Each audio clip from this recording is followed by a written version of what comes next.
नमस्कार मंडळी, शुभ सकाळ. आजची सकाळ ना एकदम निवांत होती, कारण आज ना मला काही नाश्ता वगैरे बनवायचा नव्हता. छान असा चहा आणि बनपाव एन्जॉय केला. त्यानंतर आम्ही गेलो होतो बाहेर. तिथून आल्यावर ना पटपट जेवण वगैरे बनवून छान असं जेवण करून घेतलं. आणि काल जे व्लॉगमध्ये आईस्क्रीम बनवलं होतं ना, ते आता मी बघते कसं झालं. छान असं सेट झालं आहे. आता माझ्याकडे आईस्क्रीम स्कूप नव्हता, चमच्यानेच मी काढत होती, पण ते व्यवस्थित निघत नव्हतं. मग काय सुरीनेच तुकडे पाडून घेतले आणि छान असं आम्ही ना सगळ्यांनी आईस्क्रीम एन्जॉय केलं. खूप छान डिलिशियस टेस्टी झालं होतं. रेसिपी हवी असेल ना तर मला कमेंट करा, मी नक्की शेअर करेन.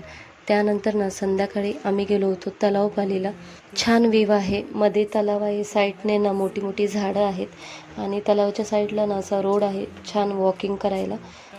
खूप छान वाटतं तलावाच्या साईडने असं राऊंड मारायला. इथे ना गणपती विसर्जनसुद्धा करतात. तर ना थोडेसे व्हिडिओ काढले आणि फोटो काढले. त्यानंतर आम्ही निघालो घरी यायला. छान अशा व्ह्यूसोबत ना आजचा ब्लॉग इथेच एंड करते. असेच कनेक्टेड रहा. भेटू नेक्स्ट ब्लॉगमध्ये. Bye bye.